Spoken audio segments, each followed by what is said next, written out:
Monsieur le ministre, permettez-moi de débuter ma question par ces quelques mots de circonstance.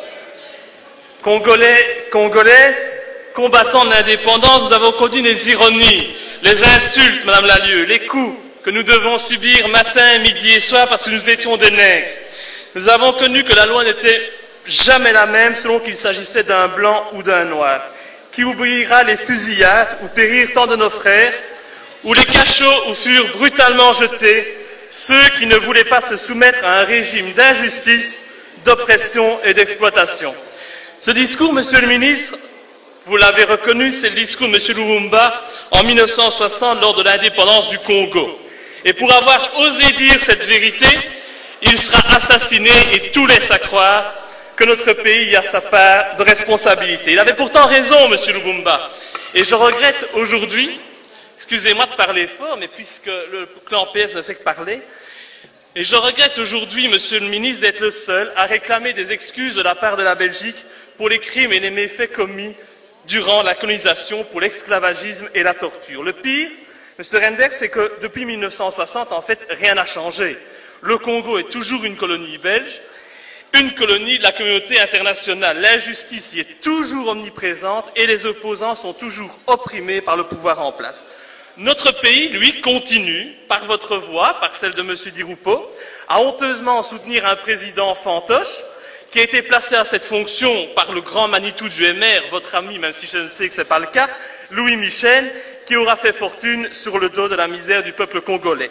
Alors, pendant que la Belgique favorise ses intérêts financiers, eh bien, le président Kabila, lui, assassine et affame sa population. Alors, ma question va être très claire, Monsieur le ministre. Avez-vous conscience qu'en maintenant votre soutien à un président contesté et contestable, et en niant la volonté de la population, vous rendez impossible la gestion du Congo qui risque de sombrer dans la guerre civile? Assumerez-vous dès lors d'avoir sur les mains le sang qui risque d'être versé à cause de la situation de fait que vous persistez à défendre? Je vous remercie. Merci beaucoup. Monsieur le vice-premier ministre.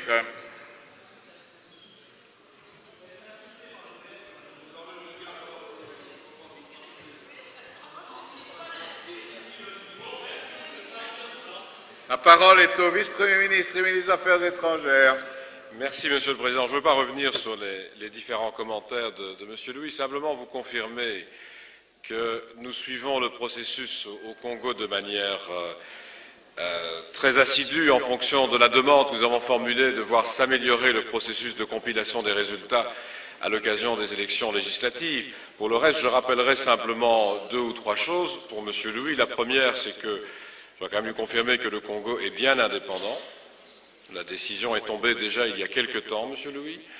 Le deuxième élément, c'est que les observateurs ont tous reconnu des irrégularités graves lors de l'élection présidentielle, mais comme je l'ai confirmé au nom de tout le gouvernement, il n'y a pas d'indication d'un changement du classement de l'ordre des candidats.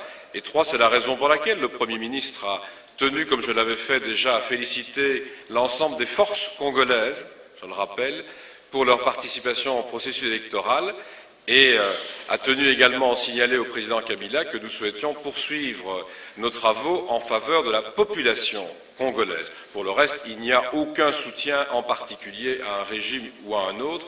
Il y a toujours la même volonté de tenter de faire progresser le processus démocratique au Congo comme ailleurs et de tenter surtout d'aider une population qui en a bien besoin dans un très grand nombre de domaines. Mais je le répète, Monsieur le Président, je ne vais pas revenir sur les autres remarques de Monsieur Louis, qui, à mon avis, je parle de vos remarques, n'ont pas beaucoup de place dans une assemblée comme la nôtre. Merci beaucoup, Monsieur Louis. C'est évidemment beaucoup plus facile, Monsieur Renders, de ne pas en parler et de se voiler la face. Maintenant, je vous confirme que le Congo n'est pas indépendant, puisque ce pays, et surtout le peuple congolais, n'a pas le droit d'élire son président, et qu'avant d'être le président des Congolais, c'est le président de la communauté internationale, pour permettre à cette même communauté internationale et à la Belgique de se servir des richesses du Congo, alors que la population, elle, meurt de faim tous les jours quand elle n'est pas assassinée par Kabila que vous défendez. Merci beaucoup.